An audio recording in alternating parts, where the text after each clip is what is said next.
তখন যেদিকে তাকাবে, যেদিকে যাবে, অন্তত তার স্বার্থে কি আজকে এই মুহূর্ত থেকে অন্তত সিবিআই সাফল্য কামনা করবেন?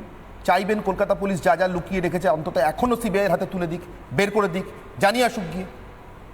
দেখো অনির্বাণ, আমি একজন মেয়ের বাবা হিসাবে আবার একটা কথা বলি, প্রথম থেকে আমি বারবার একটা কথা বলে আসছি যে আমার কাছে যদি এখন গীতা থাকতো, আমি সবার সামনে গীতাতে হাত রেখে, আমি ঠাকুরকে বিশ্বাস করি, আমি গীতাতে হাত রেখে ছুঁয়ে এই কথাটা বলতাম যে সিবিআই সফল হোক। আমরা চাই যে আসল যারা দোষী তারা ধরা পড়ুক। একটা মেয়ের সঙ্গে যে ধরনের বর্বরতা হয়েছে, একজন মেয়ের বাবা হিসাবে আমি কিছুতেই মানতে পারবো না সে আমি যে রাজনীতি করি। তাই আমাকে আটকিও না, ঠিক আছে, কথা বলার থেকে। এটা আমি গীতা নেই তাই বলতে পারলাম না, কিন্তু আমি ঠাকুর বিশ্বাস করি।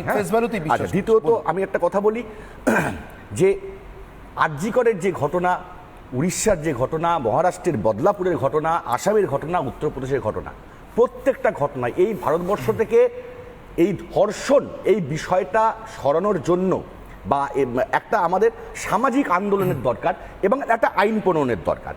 আমরা কি চাইছি, সারা দেশ কি চাইছি আরজিকরের ব্যাপারে বা যে কোনো ব্যাপারে আমরা কি চাইছি? আমরা চাইছি অভিযুক্তর শাস্তি, অভিযুক্তর ফাঁসি। কিন্তু আমরা এই বাংলায় কি দেখতে পাচ্ছি যে বিজেপি চাইছে একটাই স্লোগান, মুখ্যমন্ত্রীর চেয়ারটা চাই। আমার কথা হচ্ছে এই বোনটিকে ধর্ষণ করে, নির্যাতিত করে, জ্বালাই করে যদি আমার দলের লোক কেউ করে থাকে, আমরা চাই যে সেই ব্যাপারে গিয়ে তার তথ্যগুলো সিবিআই পাক এবং সে শাস্তি পাক। কিন্তু আমার কথা হচ্ছে বিজেপি কেন মুখ্যমন্ত্রীদের চেয়ার যাচ্ছে? তারা কেন ফাঁসি চাইছে না? তারা কেন বলছে না আমাদের একটাই দাবি, সেটা হচ্ছে ফাঁসি? বলছে না। আর দীপাঞ্জন বাবুকে আমি মনে করি এনএসজি যিনি কর্তা আছেন বা ডাক্তারবাবু আছেন, এরা বলছেন যে প্রমাণ লোপাট হয়েছে।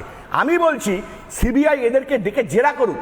এরা যদি জেনেই থাকে যে প্রমাণটা লোপাট হয়েছে, তথ্যটা দিক। আমি চাই সিবিআইয়ের কাছে সমস্ত তথ্য পৌঁছাক এবং যেই অপরাধী হোক না কেন সেই শাস্তি পাক। কিন্তু এই টিভি প্যানেলে বসে আমরা রাজনৈতিক ব্যক্তিরা, এনএসজি কর্তারা, ডাক্তারবাবুরা সবাই যদি আমরা গোয়েন্দাগিরি করি আর পারসেপশন তৈরি করে দিয়ে দিই, আমি মনে করি ওই মেয়েটির ওপর সামাজিক ধর্ষণ প্রতিদিন আমরা করে চলেছি। আমরা কেন সিবিআইয়ের ওপর ভরসা করছি? সিবিআইকে বারবার বলছি, আজকে ডাক্তারবাবুরা সিজিও কমপ্লেক্স মিছিলে হাঁটছে এবং আমরাও একই কথা বলছি, নবান্নের দিকে না, সিজিওতে জবাবটা চান। আজকে লাস্ট বলেনি, আজকে কলকাতা পুলিশ যাকে অ্যারেস্ট করেছে একমাত্র তাকে ধরেই সিবিআইকে চলতে হচ্ছে, নতুন কাউকে অ্যারেস্ট করতে পারেনি। উত্তরটা কেন? সজল বাবুর কাছ থেকে শুরু করি।